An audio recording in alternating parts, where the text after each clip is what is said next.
Ooh, it's pretty strong. On the following day, the first clear sign of danger appeared. 3 armed tribesmen approached and asked what the boy and the alchemist were doing there. "I'm hunting with my falcon," the alchemist answered. "We're going to have to search you to see whether you're armed," one of the tribesmen said. The alchemist dismounted slowly, and the boy did the same. "Why are you carrying money?" asked the tribesman when he had searched the boy's bag. "I need it to get to the pyramids," he said. The tribesman who was searching the alchemist's belongings found a small crystal flask filled with a liquid and a yellow glass egg that was slightly larger than the chicken's egg.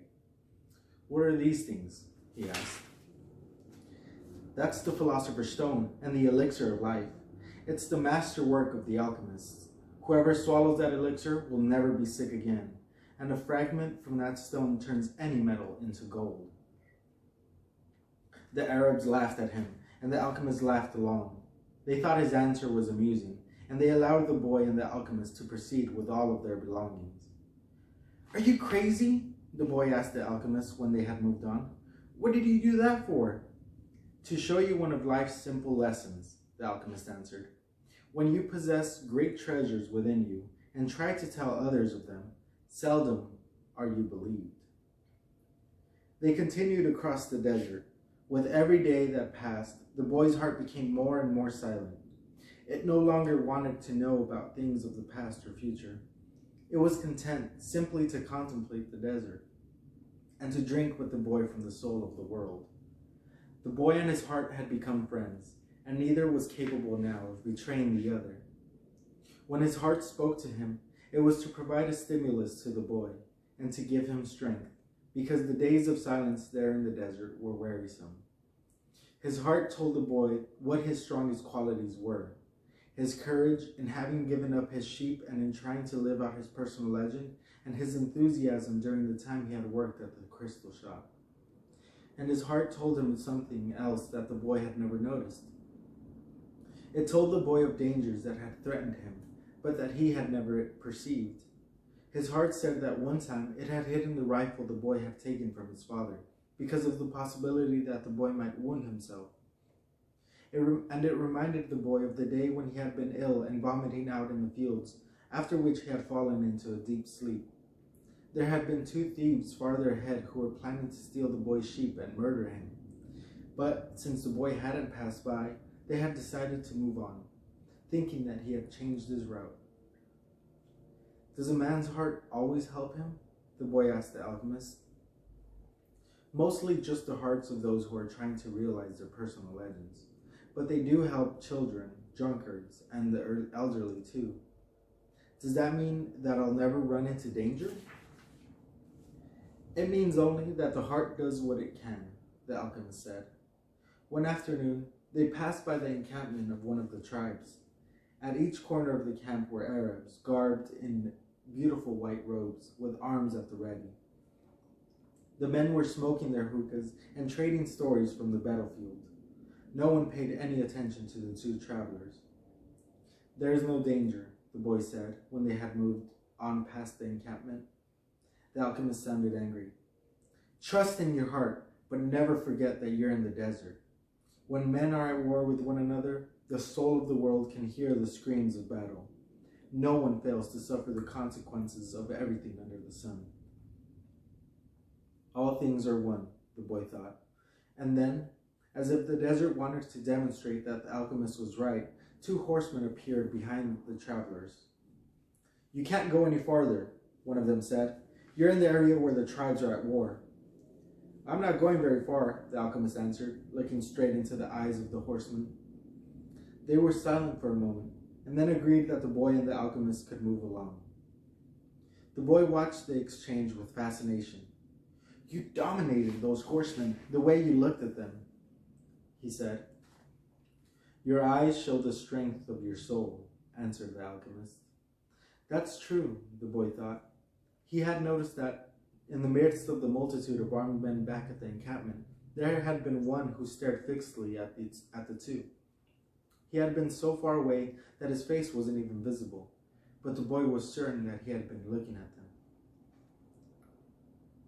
Finally, they had crossed the mountain range that extended along the entire horizon. The alchemist said that they were only 2 days from the pyramids. "If we're going to go our separate ways soon," the boy said, "then teach me about alchemy." "You already know about alchemy. It is about penetrating to the soul of the world and discovering the treasure that has been reserved for you." "No, that's not what I mean. I'm talking about transforming lead into gold." The alchemist fell silent as the desert and answered the boy only after they had stopped to eat. "Everything in the universe evolved," he said, "and for wise men, gold is the metal that evolved the furthest. Don't ask me why. I don't know why.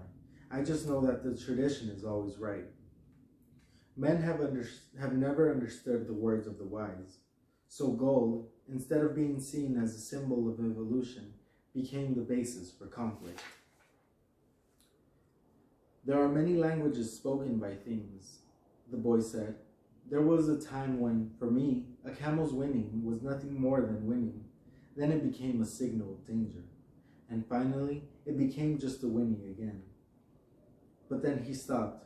The alchemist probably already knew that. "I have known true alchemists," the alchemist continued. "They locked themselves in their laboratories and tried to evolve, as gold had. And they found the philosopher's stone, because they understood that when something evolves, everything around that thing evolves as well. Others stumbled upon the stone by accident. They already had the gift, and their souls were readier for such things than the souls of others. But they don't count. They're quite rare. And then there were the others who were interested only in gold.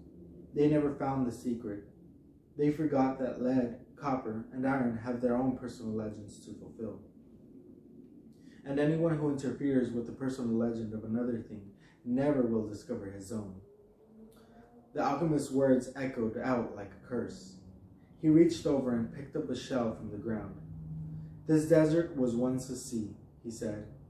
"I noticed that," the boy answered. The alchemist told the boy to place the shell over his ear. He had done that many times when he was a child and had heard the sound of the sea. "The sea has lived on in the shell, because that's its personal legend. And it will never cease doing so until the desert is once again covered by water." They mounted their horses and rode out in the direction of the pyramids of Egypt.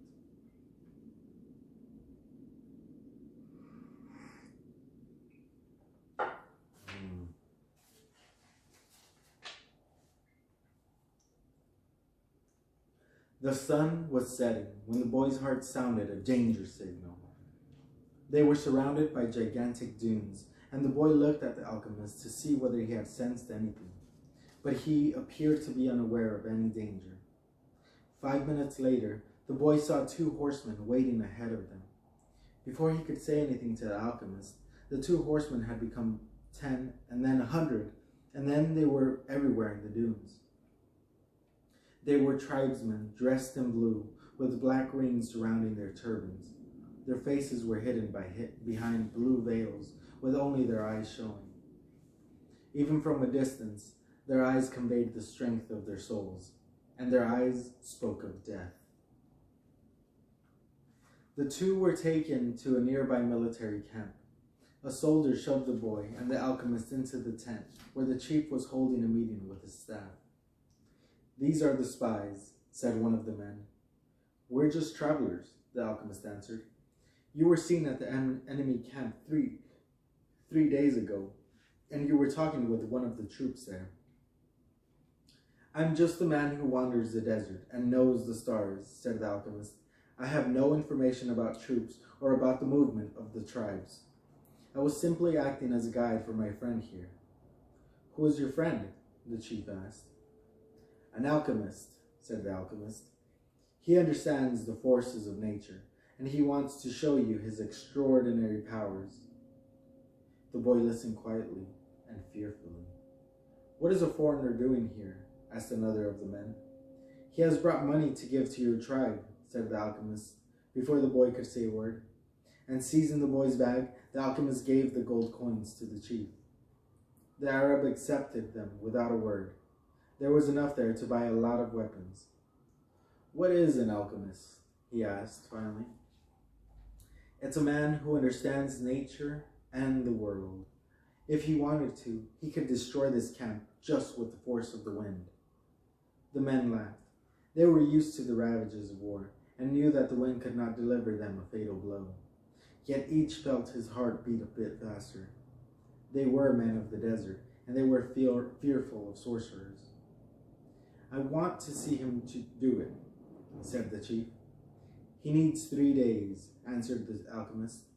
"He is going to transform himself into the wind just to demonstrate his powers. If he can't do so, we humbly offer you our lives for the honor of your tribe." "You can't offer me something that is already mine," the chief said arrogantly, but he granted the travelers 3 days. The boy was shaking with fear, but the alchemist helped him out of the tent. "Don't let them see that you're afraid," the alchemist said. "They are brave men, and they despise cowards." But the boy couldn't even speak. He was able to do so only after they had walked through the center of the camp. There was no need to imprison them. The Arabs simply confiscated their horses. So once again, the world had demonstrated its many languages. The desert, only moments ago, had been endless and free, and now it was an impenetrable wall. "You gave them everything I had," the boy said. "Everything I've saved my entire life."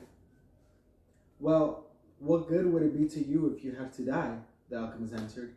"Your money saved us for 3 days. It's not often that money saves a person's life."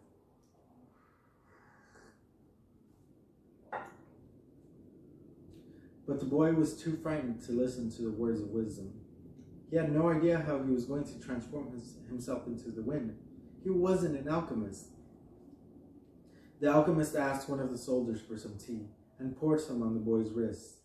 A wave of relief washed over him, and the alchemist muttered some words that the boy didn't understand. "Don't give in to your fears," said the alchemist in a strangely gentle voice. "If you do, you won't be able to talk to your heart." "But I have no idea how to turn myself into the wind." If a person is living out his personal legend, he knows everything he needs to know. There is only one thing that makes a dream impossible to achieve: the fear of failure. "I'm not afraid of failing. It's just that I don't know how to turn myself into the wind." "Well, you'll have to learn. Your life depends on it." "But what if I can't?" "Then you'll die in the midst of trying to realize your personal legend. That's a lot better than dying like millions of other people who never even knew what their personal legends were." "But don't worry," the alchemist continued. "Usually, the threat of death makes people a lot more aware of their lives."